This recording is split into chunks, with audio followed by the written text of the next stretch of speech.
So I don't know if this is gonna be a disappointment or a treat, but we're gonna roll with it either way. I'm kind of excited and disappointed at the same time. So I found something on the interwebs, and we're gonna put gloves on because we want to keep our hands safe. It's a little sharp while we're doing the assembly here. But I plan on building boxes for out back using untreated wood, doing the whole thing, right? And I found these raised beds, and they're made from galvanized steel, and they're $28. Link is in the video description. But we're gonna put these together, and it's cheaper than lumber and a lot less work. Albeit I love building things, and I would feel some level of accomplishment from it. I get that, but you know, practicality also wins out in the end. Definitely not something that you would need a power tool for. It just makes it faster. If you just have a screwdriver and a 10mm wrench, you're golden. It's not going to be a whole lot slower with a screwdriver. Also, I ditched the gloves because they're annoying trying to manipulate hardware with. So do as I say, not as I do, because I already stabbed myself. And it's not this edge. This edge is nice and smooth and rolled and safe. It's the assembled edge that's a little stabby. So you don't have to worry about it, you know, if your kids are helping you garden or something like that. Light's harsh. So I ordered 2 of these, and the reason being is I wasn't sure the configuration I wanted to do. So these are 4 feet by 2 feet by 1 foot tall. So 4 feet long, 2 feet wide, 1 foot tall. And the cool thing is you can do any configuration you want if you have a couple of them. So you could do like a circle if you wanted a circle size planter, and then the other one would be like 6 feet tall, 6 feet long or something like that. You know, you could do one short and one long, so you'd probably have like a I'd say about 3 feet, and then one that was roughly 5.5 feet long. I'm not sure exactly how long the sections are, but you can configure it however you want, is my point, if you don't have 2 areas that can use the same size planter. So that's kind of why I got it, but in my case I'm just building 2 of the same ones. Alright, we have one done, and I like it. It's pretty sturdy. Very sturdy, actually. Way sturdier than I thought it would be. Let's get this placed.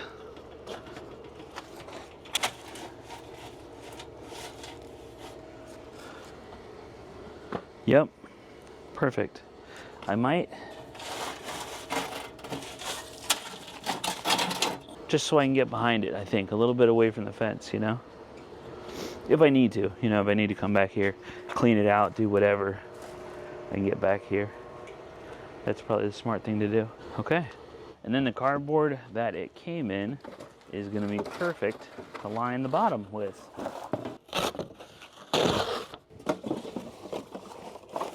It's not exactly t-shirt weather out, but we're going to roll with it. It's a little chilly. And then we're going to get some of our leaf base that we collected.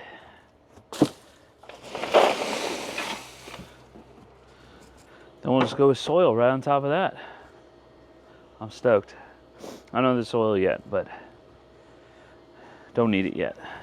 I am going to start a mulch bin. Really soon here. So we'll be building that as well. Oh, tomatoes. I forgot about tomatoes. So like I said in the last video, it's cold. My nose is running. It's going to be for more shaded plants, which we have the liberty of living in Florida, so it makes life easier when it comes to growing things. But plants that can tolerate more shade will be back there. And I don't want to turn the tropical pool deck into, you know, like just raised beds everywhere in like a garden situation. So I went with something with a variety of planters that are going to kind of blend in and look good in the backyard. Trying to do a balance, you know, the whole urban homestead thing, but also with like the curb appeal of it. So this handy dandy little planter here with the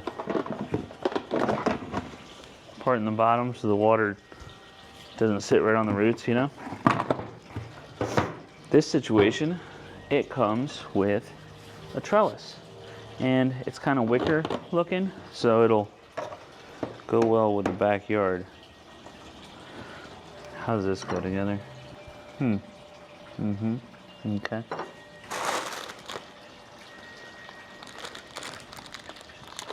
Okay. So many accessories. You know what we're gonna do? We're just gonna do this.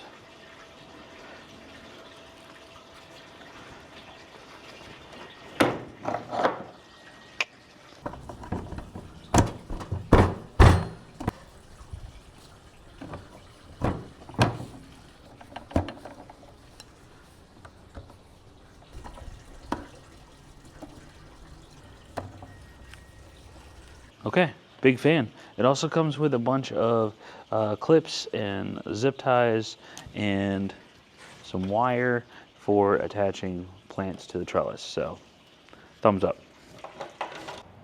I have one more. I think I bought 2 more of these. I think I bought 3 of these. I want a variety of tomatoes, but that's gonna be perfect, huh? It's gonna look so cool once you get the big, juicy maters growing on them. That might be a little bit of a hot spot though, so we'll see. That gets a lot of sun, and it's right, the pool deck gets hot and that wall gets hot, so that might be too hot of a location.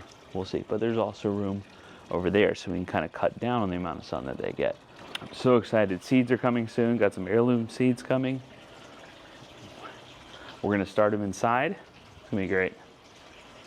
That way they can go straight in the ground like April, May, and we can have some vegetables quickly. Well, I'm happy that these worked out so well. I am sad that I didn't get to build all the things I planned on building. But you know what? That's okay. Sometimes a better solution, somebody's already made it. So why reinvent the wheel? Like our Vegapod. It's great. And I could not build something that's gonna perform like that thing does. Okay, winner. Tired of you. Let's get some plants in the ground. I'm excited.